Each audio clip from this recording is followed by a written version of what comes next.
எல்லாருக்கும் வணக்கம். இன்றைக்கி நம்ம ஸ்பைசி டிஷ்ஷில் பார்க்க போகிறது சிக்கன் பாப்கார்ன். அதுக்கு வந்து நான் சிக்கன் 200 கிராம் எடுத்திருக்கேன். அதில் ஒரு முட்டை வந்து உடச்சி ஊற்றிருக்கேன். தனியாக ஒரு மிக்ஸி ஜாரில் ஒரு பெரிய வெங்காயத்தை அரைச்சி ஜூஸ் எடுத்துக்கோங்க. அதையும் வந்து இப்போ இந்த முட்டை கூட சேர்த்திடலாம். இப்போது 1 டீஸ்பூன் வந்து மிளகாத்தூள், 1 டீஸ்பூன் மிளகுத்தூள், 1/2 கப் கெட்டியான தயிர், கொஞ்சமாக உப்பு இதை சேர்த்து நல்லா வந்து மிக்ஸ் பண்ணி ஒரு 30 நிமிஷம் தனியாக வச்சுருங்க.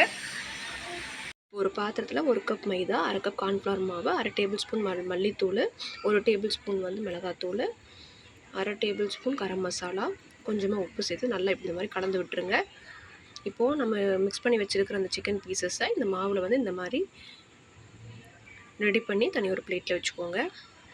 இப்போ இந்த மாதிரி தான் இருக்கும். மறுபடியும் 2வது கோட்டிங் போடுறதுக்காக மறுபடியும் இந்த மாவில் வந்து பெரட்டி இந்த மாதிரி ஃபுல்லாக எடுத்து வச்சுக்கோங்க.